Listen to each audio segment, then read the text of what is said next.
चला आज 4 ते 5 दिवसाच्या साईपासून आपण एक गोल आकाराचा मोठासा लोण्याचा गोळा बनवूयात। बघू शकता तुम्ही पांढरा शुद्ध लोण्याचा, याच्यापासून आपण तूप बनवू शकतो, पण लोणी असंच खायचं होतं म्हणून मी बनवलं आहे।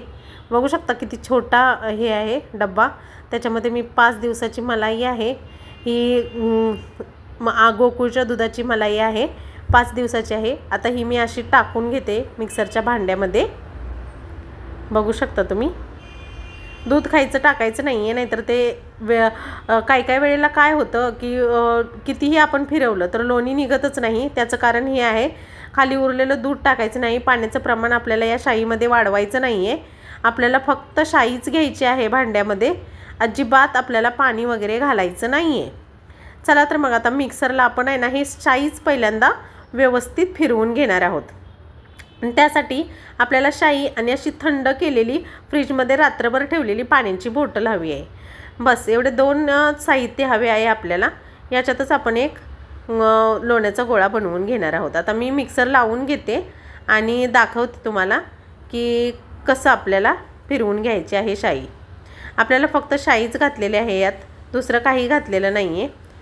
आता लो स्पीडवरती आपल्याला फिरवायचं आहे, हे जास्त स्पीड वाढवायचं नाही आहे। थोड्या वेळाने आपण थोडं करून असं स्पीड वाढवून चांगली शाई फिरवून घेणार आहोत मिक्सरला, अगदी एकजीव होईपर्यंत व्यवस्थित फिरवून घेणार आहोत। बघू शकता तुम्ही, असं हात ठेवून मी व्यवस्थित फिरवून घेते, उघडून दाखवते। अजून थोडी पातळ दिसते म्हणून मी परत फिरवून घेणार आहे। अजून असं बघायचं आहे आपल्याला की थोडी जर शाई पातळ दिसली तर आपण अजून एकदा परत फिरवून घ्यायची आहे। जर याच वेळेला शाई मीडियम कन्सिस्टन्सीमध्ये आली तर आपल्याला पाणी घालून घ्यायचं आहे।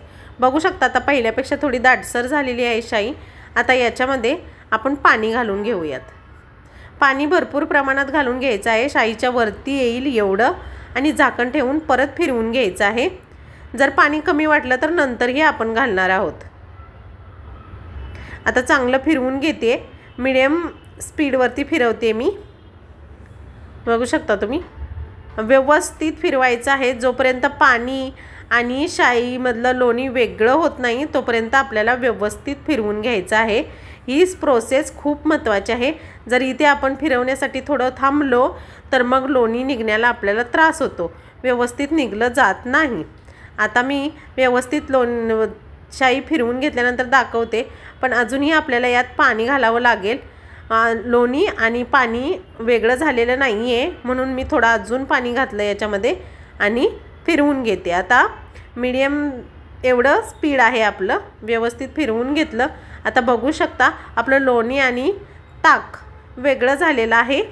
आता दाखवते मी तुम्हाला, जास्त भांडी न भरवता व्यवस्थित लोणी आपलं निघलेलं आहे। किती पांढरं शुभ्र आणि छान दिसतंय, बघू शकता तुम्ही, व्यवस्थित निघलेलं आहे हे। आता हे मी लोणी एका पातेल्यामध्ये थंड पाणी घेणार आहे आणि त्याच्यात काढणार आहे। व्यवस्थित आपल्याला लोणी धुवून घ्यायचं आहे। लोणी जर धुवून घेतलं नाही तर त्याचा आंबट वास येतो। आता स्टीलचं पातेलं घेतलेलं आहे मी, याच्यात थंड पाणी ओतून घेते। लोणी व्यवस्थित धुतलं गेलं तर मग त्याचा आंबट वास येणार नाही, म्हणून आपल्याला खूप सारं पाणी ओतून त्यात लोण्याचा गोळा टाकून घ्यायचा आहे। बघू शकता तुम्ही, असं हाताने व्यवस्थित काढून घेणार आहे मी लोणी। हातानेच व्यवस्थित निघतं लोणी म्हणून हातानेच काढून घ्यायचं आहे। अजिबात आपल्याला ताकावरती ज्या लोण्याच्या मुंग्या येतात, बारीक बारीक लोणी त्यात राहिलं जातं, असं काहीही होत नाही। व्यवस्थित अशा पद्धतीने लोणी निघलं जातं। आता हा लोण्याचा गोळा मी याच्यामध्ये टाकून घेतला आहे। या पाण्याने अजून एका पाण्याने मी व्यवस्थित हा धुवून घेणार आहे। धुवून घेतल्यामुळे आंबट वास येणार नाही। खूप भांडी भरवायची काय, तुमच्याकडे जर शाईचं प्रमाण जास्त असेल तर हीच प्रोसेस तुम्ही 2 टप्प्यात करू शकता आणि व्यवस्थित एक 10 ते 15 मिनटात शाईपासून लोणी वेगळं करू शकता। असं व्यवस्थित मी लोणी काढून घेतलेलं आहे। हे लोणी मी व्यवस्थित 2 ते 3 पाण्याने धुवून घेतलेलं आहे।